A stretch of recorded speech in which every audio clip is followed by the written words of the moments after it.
लता के 5 बेटे थे। वो अपने 5 बेटों के लिए सर्वगुण संपन्न या कहें कि 36 गुणों वाली बहुएं ढूंढ रही थी और इसलिए उसने आज तक अपने बेटों की शादी नहीं की थी। इस बात पर उसका पति श्याम उससे कहता है, अरे भाग्यवान, अब तुम अपने बेटों की शादी कब कराओगी? उनकी शादी करने की उम्र निकल जाएगी तब, या फिर उन्हें कुंवारा ही मारने का सोच रही हो?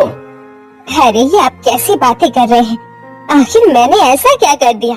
मैं तो बस अपने बच्चों के लिए अच्छी लड़कियां ही तो देख रही हूँ। अब इसमें नहीं मिल रही तो मैं क्या करूँ? लता, जैसी तुम बहुएं ढूंढ रही हो वो बहुएं सतयुग के समय नहीं मिलती है। अरे 36 गुणों वाली आज के दौर में ये कलयुग का दौर है, कहाँ से मिलेगी? अरे लड़कियां, औरतें सिर्फ और सिर्फ मॉडर्निटी की ओर भाग रही हैं। इस कलयुग के समय में तुम्हें इतनी संस्कारी बहुएं मिलना तो बहुत मुश्किल है। देखिए, मुश्किल है लेकिन नामुमकिन तो नहीं है। वैसे भी मैं कल पंडित जी के घर जाऊंगी। उन्होंने मुझे कल ही बताया था कि उनकी नजरों में एक परिवार है जो मेरे 5 बेटों के लायक है। अगर ऐसी बात है तो तुम जरूर जाओ। भगवान करे इस बार तुम्हारे मन मुताबिक लड़कियां मिल जाए। हाँ ठीक है। इस तरह से लता अपने पति की बातों पर मुंह फुलाकर वहाँ से चली जाती है और अगले दिन वो अपने बेटों के रिश्तों की बात करने के लिए पंडित जी के घर जाती है। आइए लता जी, कैसे आना हुआ आपका? अरे पंडित जी, मैंने वो जो अपने बेटों की शादी की बात बताई थी, मैं उसी के सिलसिले में यहाँ आई हूँ। अच्छा, हाँ मुझे याद आया, आपके बेटों के लिए एक अच्छे परिवार मेरी नजर में है। जरा पहले उनसे 5 लड़कियों की बात कर ली जाए। ये देखिए, उनकी तस्वीरें देखिए। ये 5 लड़कियाँ बहनें हैं? जी हाँ, बड़ी बेटी नीलम, फिर आरती, फिर नैना, फिर राधा और सबसे छोटी राधिका। ये 5 बहनें हैं, लेकिन बस एक समस्या है। कैसी समस्या पंडित जी? जरा मुझे साफ साफ बताइए। समस्या ये है कि ये 5 ही बहनें गरीब हैं और उनके माता पिता दहेज में आपको ज्यादा कुछ नहीं दे पाएंगे।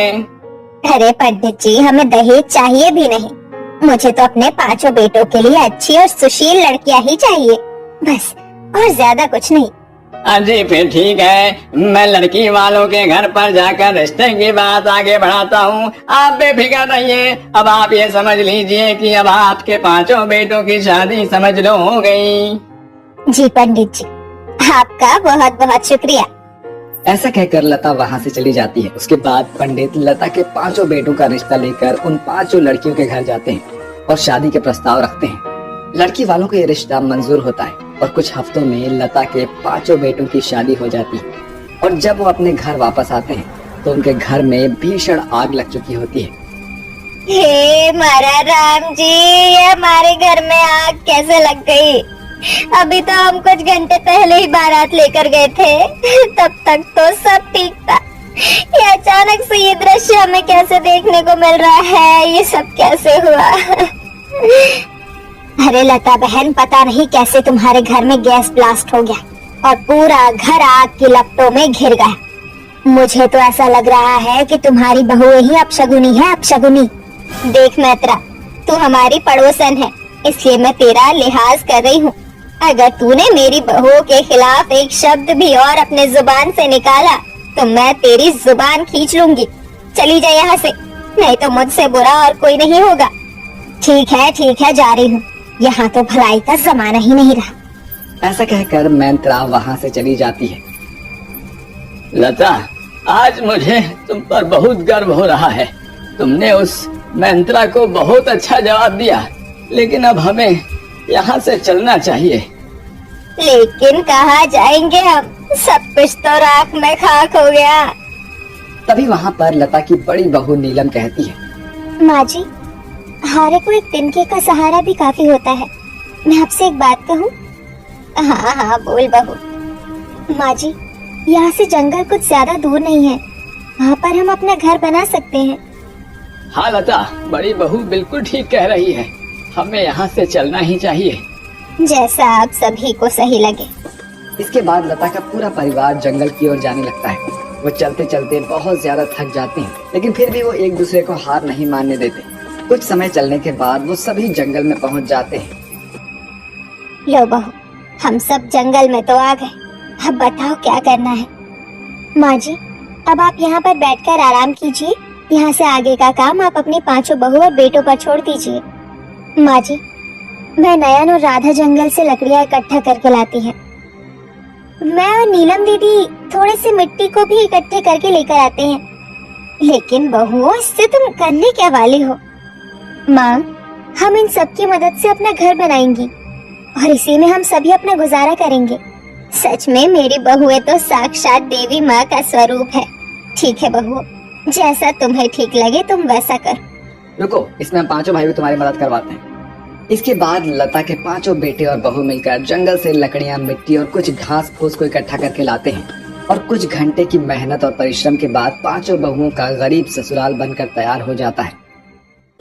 देखा ना आपने श्याम जी, मेरी बहुएं हैं ना 36 गुणों वाली। हाँ लता, मान गया मैं तुम्हारी चॉइस को। तुमने सच में लाखों में एक बहू लेकर आई हो अपने बेटों के लिए। रुको बहू, तुम्हारा अभी गृह प्रवेश भी नहीं हो पाया। इस मिट्टी के घर में मैं तुम्हारा अच्छे से तो गृह प्रवेश नहीं कर सकती, लेकिन जो है मेरे पास उससे तो कर सकती हूँ। जी माँ जी। इसके बाद लता अपने पांचों बहुओं का गृह प्रवेश करती है और उस मिट्टी के घर में जैसे तैसे समय गुजारते हैं। ऐसे ही अगली सुबह हो जाती है। माँ जी, पिताजी, ये लीजिए चाय। अरे बहू, यहाँ गैस चूल्हा कहाँ से आया और तुमने ये चाय कैसे बनाई? माँ जी, हमने यहाँ लकड़ियों की सहायता से आग जलाई और मिट्टी के घड़े से काली चाय बनाई। यहाँ हर चीज प्राकृतिक तौर पर हमें मिल ही जाता है। अगर आपको भूख लगी हो तो हमने आपके लिए अच्छे अच्छे फल लेकर आए हैं, आप खा लीजिए। तभी वहाँ पर नयन आ जाती है। माँ जी, अगर आपको नहाना हो तो आप यहाँ से सीधे पास के झरने में चली जाइएगा। वहाँ आपको बिल्कुल बहता हुआ ताजा पानी मिल जाएगा। अपनी बहुओं को ऐसी जुगाड़पंती और जमीन से जुड़े संस्कृति, अच्छे स्वभाव के कारण लता अपनी बहुओं से कहती है, मैं सच में धन्य हो गई तुम जैसी बहुओं को पाकर। नहीं तो आज जिस परिस्थिति में हम हैं, इस परिस्थिति में तो आजकल की मॉडर्न लड़की अपने ससुराल को छोड़कर वापस अपने मायके चली जाती है, लेकिन तुम फिर भी इस परिस्थिति में हमारे साथ डट कर खड़ी हो। हाँ, सही कहा तुमने लता। इस तरह लता और श्याम अपनी बहुओं की तारीफ करते हुए नहीं थकता। ऐसे ही समय गुजरता है और इस मुश्किल परिस्थिति में पूरा परिवार मिलजुल कर हर समस्या का डट कर सामना करता है। किसी के भूख प्यास को एक दूसरे की चिंता होती है। ऐसे ही कुछ महीने बीत जाते हैं और एक दिन लता के पांचों बेटे एक साथ आ जाते हैं। माँ, पिताजी, एक खुशखबरी है। कैसी खुशखबरी बेटा? माँ, हमारा घर जो जल गया था ना, उसका हमने पहले ही बीमा करवाया था। हमें उसका बीमा कंपनी से क्लेम भी मिल गया है। फिर क्या कहा बीमा कंपनी वालों ने? पिताजी, माँ, बीमा कंपनी वालों ने अच्छे तरीके से छानबीन की और जब उन्हें पता चला कि ये बिना हमारी गलती के कारण से जला है तो उन्होंने पूरे घर की रकम वापस कर दी है। ये रहा चेक। यानी अब हम वापस से अपना नया घर बना सकते हैं? हाँ माँ, हाँ। बेटा, ये सब तेरी 5 बहू के कारण ही संभव हो पाया है। जितने भी दिन यहाँ बीते उसमें से एक भी दिन हमारे लिए बुरा नहीं गया और ये सब तेरी 5 बहुओं के कारण ही हो पाया है। चलो अब जल्दी से नया घर बनवाओ।